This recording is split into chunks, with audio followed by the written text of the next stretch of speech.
Hello guys, welcome back. This is RandoGEEK. Alright, so we have an article here regarding AT&T.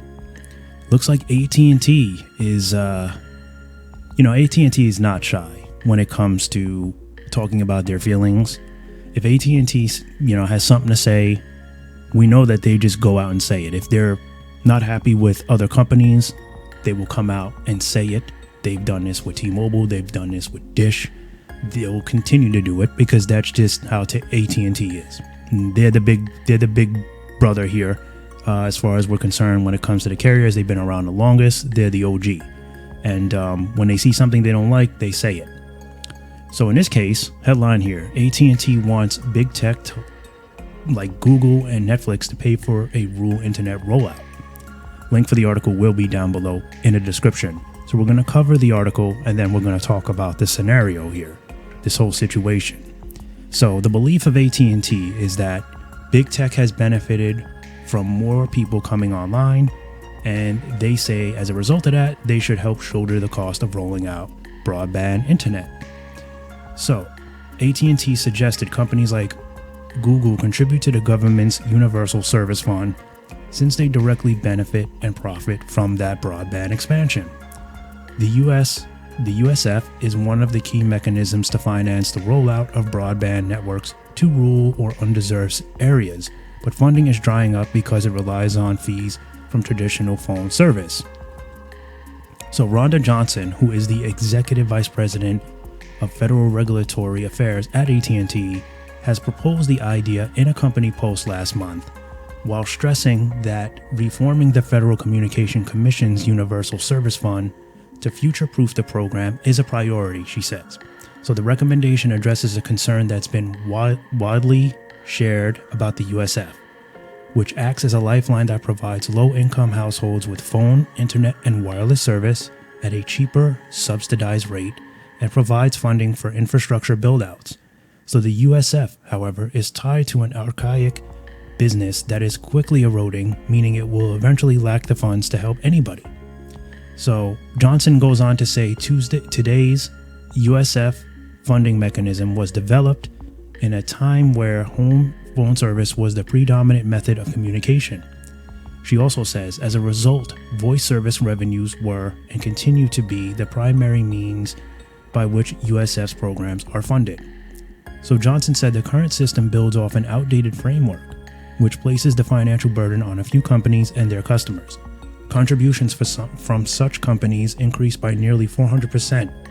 She says telecommunications providers pay 29.2% now compared to 6% in 2000 to fulfill USF obligations. Johnson says the current USF funding mechanism is irrevocably broken and must change if we want to help communities across the country get access to high-speed internet. Securing sustainable funding for the USF is essential to constructing broadband infrastructure, especially in remote areas, which are significantly more expensive to connect. While others have proposed adding broadband revenue to the fund, Johnson deemed it woefully short-sighted and wouldn't generate the funding the USF needs long-term. Broadband companies have a smaller growth rate than other big tech companies like Google or Meta. Relying on fading telephone companies and limited broadband revenue streams can place the USF on shaky ground, AT&T argued. The telecom giant encouraged the FCC to secure a valid solution by expanding the program to include big tech companies, which has the potential to ensure long-term funding for the USF. So there you have it, guys. Reading this the first time, I kind of thought AT&T was just whining and bickering a little bit about the situation. But, thinking it over, reading it again, basically, I don't know. I think I kind of see two sides to this story. And part of me agrees with AT&T. Part of me thinks that, they need to do maybe a better job at structuring this and taking a little bit more responsibility, as they are the network. They are the wireless carrier here who, their responsibility is to serve customers. And if the customers are in difficult areas, well, you may not have to go out there, but then again, that's going to limit you and your productivity and your profitability, because you won't be known as a carrier that's as dependable, right? Because you're not you're not where a lot of customers need. Now, we all know AT&T has done a very good job of being in, having a strong presence in rural communities, which is one of the things that has made AT&T so big for so many years. They are the carrier that usually works in areas that some of the other carriers don't always work. And that gives them that dependability and that reliability, which is AT&T's biggest thing. We know that they're not the fastest carrier, they're not the fastest service, but they are considered to be one of the most reliable out of the big three. So with that being said, is AT&T wrong though for suggesting that Google and Netflix help out, being that they've profited so much off of AT&T's network and other wireless carrier networks? So when a company like AT&T says that it's struggling to build out to these smaller areas that are very costly because there's a lot that has to go into it, are they really wrong? I don't know. Maybe it's fair to say that these large companies like Google and Netflix that heavily rely on it could offer a lending hand.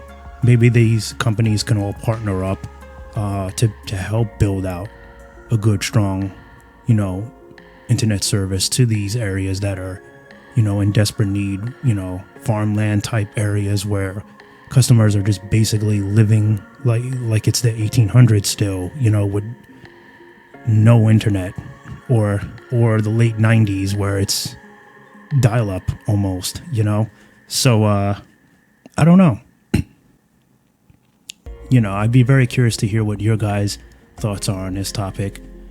But part of me is, like I said, it's divided. I agree with AT&T, but then I also think that, you have to take a little bit more responsibility. But at the same time, I don't think it's unfair for AT&T to want a little assistance, and maybe a good idea for these large companies to work with these wireless carriers that are desperately struggling right now. They have a lot on their plate. Maybe they can kind of compromise and work together, and this way, like, a good deal is worked out for them. So I don't know. To each his own. This is a very opinionated topic, because one person might say, no, AT&T is whining, quit your whining, take responsibility, stop overspending, tighten the belt, do what you got to do, get the service out. And you're not wrong. But then at the same time, when you see large companies like Google and Netflix profiting severely because of the service, while AT&T claims to be drowning in debt, which we see from, according to records, they are, who's right, who's wrong? Maybe they can just work together and resolve it. So there you have it, guys. Feel free to comment down below on this, the whole topic. Let me know your thoughts if you want. Either way, I want to thank you guys for stopping by and watching. If you stood to the end, watched the whole video, bigger congrats to you. Much appreciated. As always, we'll catch you in the next one. Bye for now.